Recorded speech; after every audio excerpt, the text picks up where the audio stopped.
Go ahead, you can point it out. Here. Yep. All right, go. Definitely worth the fast pass. Glad we did. Yeah. I just had this feeling like even though We're riding this? you used to be able to walk straight on, but Right. I'm like, I'm not chancing it. No, last time it looked like this. Yeah, it did. Yeah. And I was in shock and awe. Yeah. Sit back, relax, and enjoy living with the land. Oh, good. I didn't think to ask that. We could have. Yeah. You have to do that so you can get better footage. Totally.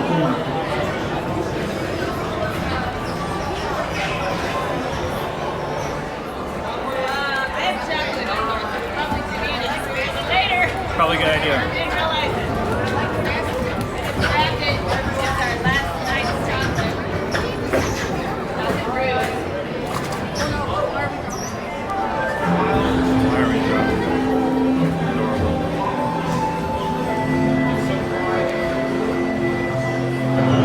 Welcome to a voyage of discovery and awareness of the richness, the diversity, the often surprising nature of living with the land. Our journey begins as dramatic and sudden changes are sweeping over the land. The approaching storm may seem violent and destructive to us, but to nature, it's a new beginning in the cycle of life.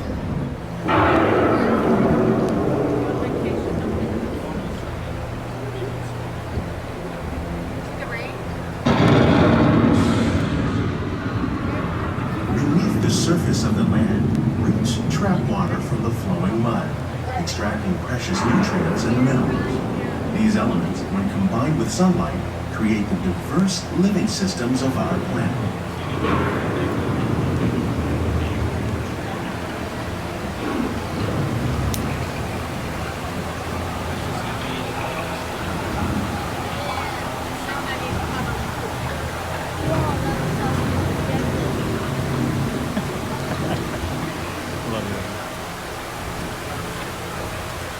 One of those living systems is the rainforest, home to the most amazing concentration of life on our planet. These dense and beautiful forests cover only a tiny portion of the Earth's surface, but they contain more than half of its plant and animal species. Rainforests are also extremely rich and productive living systems, providing us with oxygen, food, medicine, and other elements essential to our lives.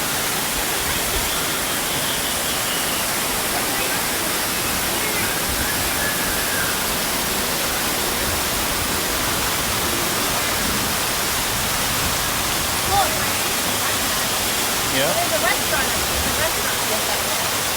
Oh, buddy.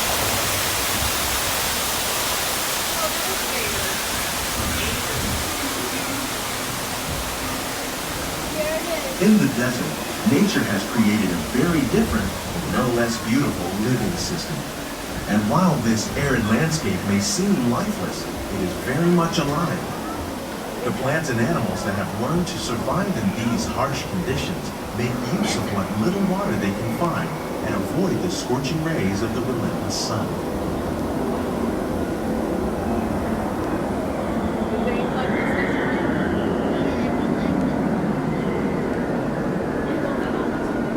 The American prairie once appeared as desolate as the desert, but over time, rainwater and nutrients gradually penetrated the hard surface of this land. Even the hooves of the mighty buffalo helped create the rich soil that would one day become home to the American farm.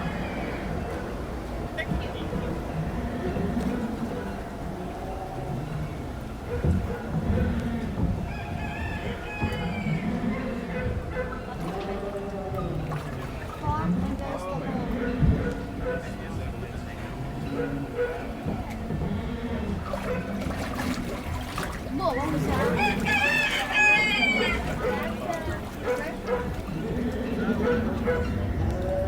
Of all the forces at work on the land, humans have had one of the most profound effects.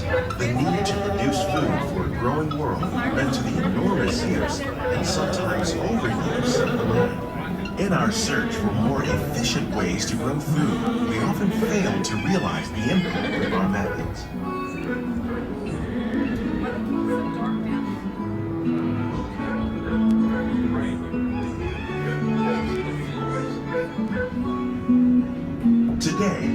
learning to live with the land, discovering better ways to grow food that will assure both human and environmental well-being.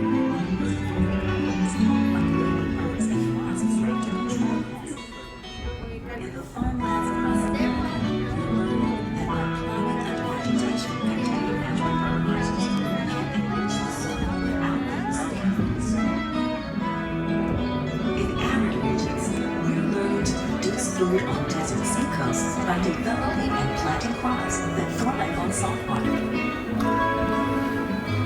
In Japan, we're learning that by mixing leaves and other living materials into our soil, we can make farmland more fertile without the need for chemicals. Here at Epcot, we're learning to reduce the need for chemical pesticides by breeding and using natural predators like ladybugs and wasps to control pests.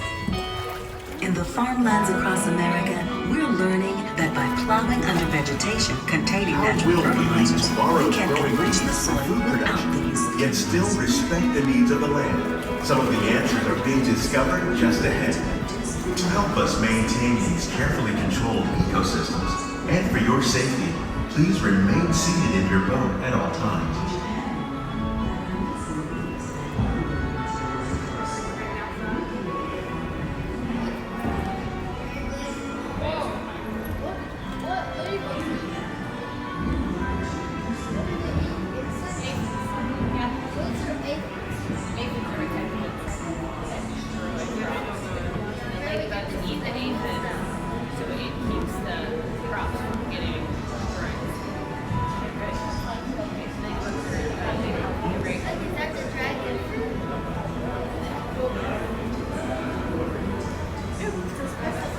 Welcome to our living laboratory, where scientists from Epcot and the U.S. Department of Agriculture are exploring innovative ways to produce bountiful harvests now and into the future.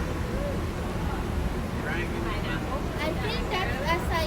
Pineapple, such a The tropics are home to the greatest diversity of plants on the planet. Many of these, like papaya, bananas, cacao, coffee, and rice, are well known around the world. These are just a few of the edible plants that have been an important source of nutrition for people living in the tropics. Many are rich in vitamins and minerals, while others are well adapted to growing in less than ideal conditions. Some, like the water lily, thrive in wet, swampy areas and waterways. All parts of this plant, even the flower petals, are edible. The starchy root of the plant has long been used to make flour for baking.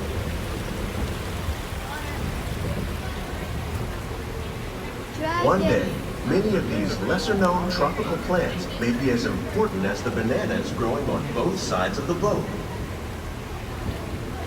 More than 28 million tons of bananas are eaten annually, making it the most popular fruit in the world.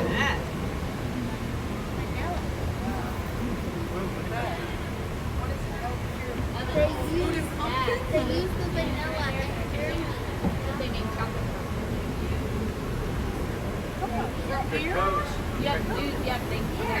do stuff to it. It's so, remember the Simone and Pumbaa thing that they had upstairs?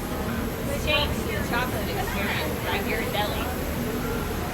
That might be interesting. Maybe they give out free samples. When we mention farming, you probably don't think of fish, but fish farming, or aquaculture, accounts for nearly half of all the seafood consumed globally. Tilapia, bass, and catfish, like the ones you see here, are three of the more popular crops raised by fish farmers. The sustainable system you're using here recycles the water in the tanks. As a result, we're able to save millions of gallons each year. Our small fish farm produces nearly 5,000 pounds of fish each year to serve in restaurants around Walt Disney World. Innovations like this one can play an important role in our efforts to produce bountiful harvests and still protect natural resources.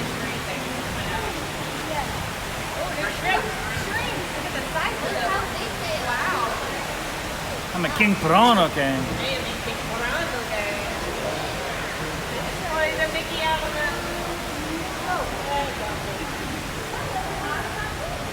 That's a lot of good vintage you've never seen before. No, they must be new. Yeah. That was my favorite part. While there are more than 50,000 edible plant species in the world, most of us are only familiar with the handful that make up our everyday diet. The common grains growing here, wheat, maize, sorghum, and millet, plus rice, account for nearly 2/3 of our global food consumption. Learning how to increase yields of these staples is an important goal of research around the world. That's right. Bleach it. Pomegranate.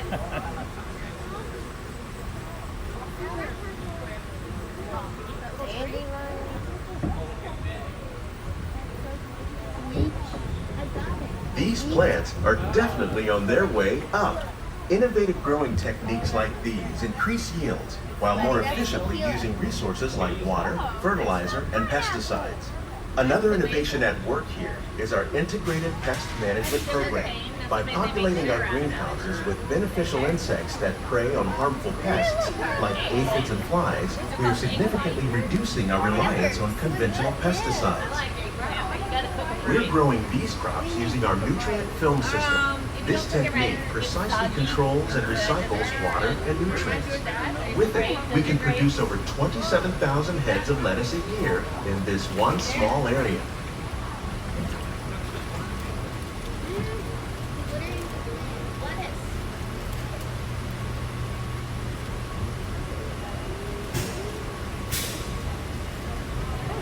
Can you give her one, buddy? And we'll give you one. Yeah.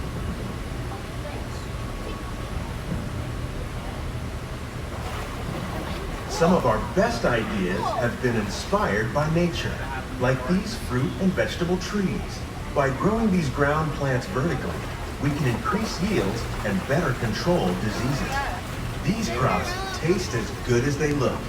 In fact, we serve more than 15 tons of produce from our greenhouses in restaurants here at the land every year.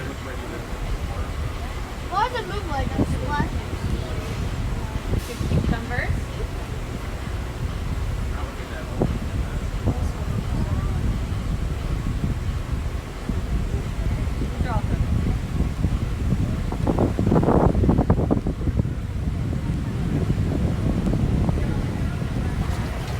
What was that? The future of agriculture may include innovative ideas like this vertical growing system. Plants grown in this way use a fraction of the space required by traditional growing methods. That saves water and increases production. The aquaponics system on your left combines hydroponics with aquaculture. The fish provide a natural source of fertilizer for the plants, and the plants help keep the water clean for the fish. It's another great you're right, way Owen. to produce more while using See less. it. I got it. Oh, I see. In our lab, Epcot scientists are working with the U.S. Department of Agriculture on a number of innovative projects. Can you give The goal Grace of and these Debbie, and efforts then is we'll to give you one of produce hers? higher yielding and better Do you have quality another one in there? plants. He only had 2. Grace is the one that had. Grace had 4 in No, but hers. did he eat 2? I don't know. Oh, sorry, Grace. When we get back to the stroller, we'll get you to eat.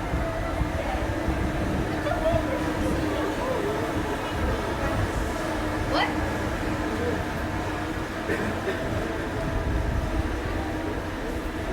These greenhouses represent just a fraction of the work being done worldwide to produce bountiful harvests for our growing population. Scientists, farmers, and even backyard gardeners are doing their part to improve the quantity and quality of foods that we all rely upon. Together, we can continue to find more ways to increase food production and protect our precious natural environment. Only then will we truly be living with the land.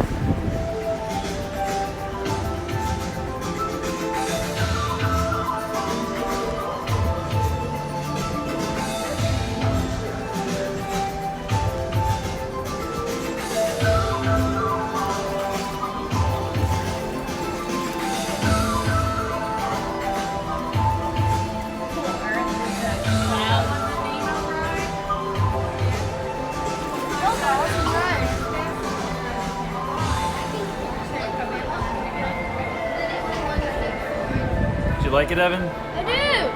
Sweet. Fun and educational. My favorite combination. Edutainment. That's what she said.